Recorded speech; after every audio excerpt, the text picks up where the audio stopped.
Welcome back to JoyTube, where history and spirituality converge to tell the stories of the past that inspire today. In this episode, we delve into a tale of faith, prophecy, and legacy from the ancient book of Jasher. Join us as we explore the life of Isaac, the challenges of Rebekah, and the divine intervention that shaped the destinies of their twin sons, Esau and Jacob. In the 59th year of Isaac, son of Abraham, the heir in Canaan carried a whisper of desperation. Rebekah, Isaac's wife, was barren. Despite the echoes of past miracles, their tent remained silent, void of children's laughter. Rebekah, aware of the miracle that brought Isaac into the world, urged her husband to seek divine intervention. Together, they journeyed to the sacred land of Moriah, a place where destinies were forged in the fires of faith.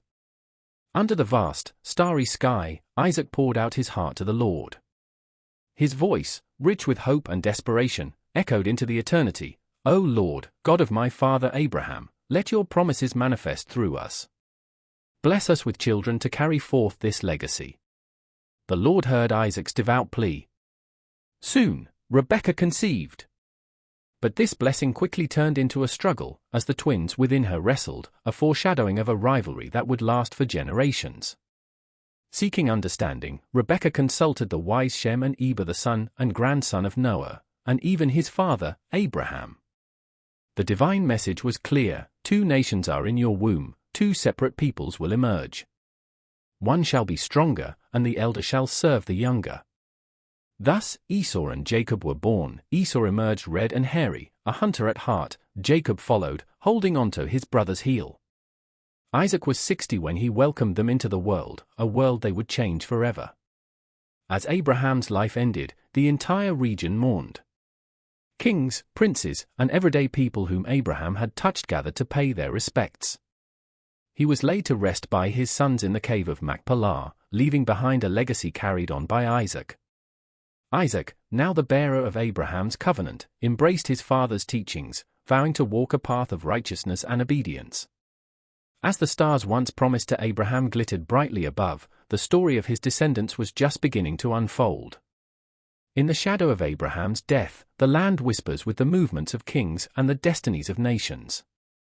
As the sands shift, Esau, the hunter, and Nimrod, the mighty king of Babel, find their fates intertwined in a story of jealousy, power, and divine intervention.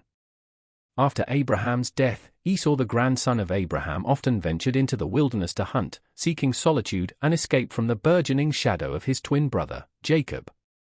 Meanwhile, Nimrod, known for his own formidable prowess, also roamed these lands, driven by a growing jealousy towards Esau, whose skills and birthright as Abraham's grandson made him an unwitting rival.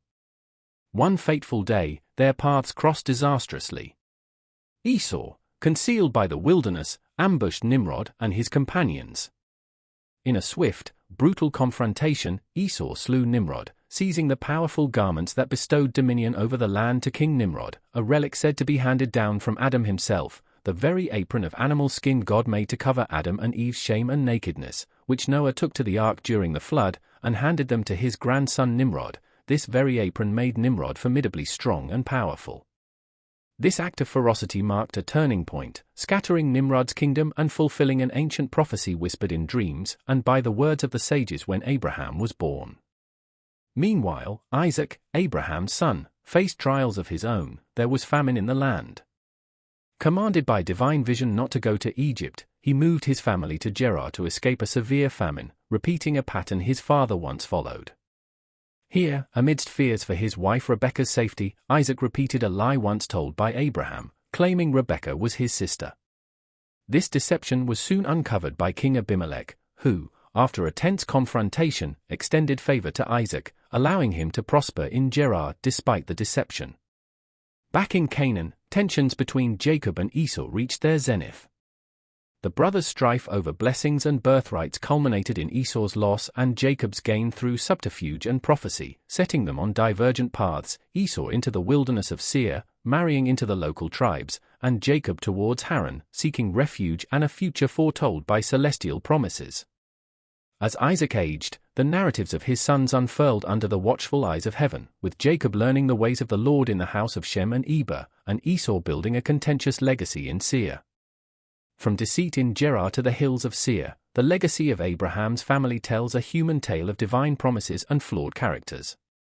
In the echoes of their choices, the foundational stones of nations were laid, and the seeds of future conflicts and reconciliations were sown. As the sun sets on the patriarchs, their stories illuminate the enduring struggle between destiny and will, between divine favor and human frailty. Thank you for watching. Join us next time as we continue to explore the riveting journeys and trials of Jacob and Esau, and the unfolding destiny of the tribes of Israel. Don't forget to like, subscribe, and click the bell icon to stay updated on our journey through the ancient narratives that shape the world. Until then, keep seeking the stories that connect us all.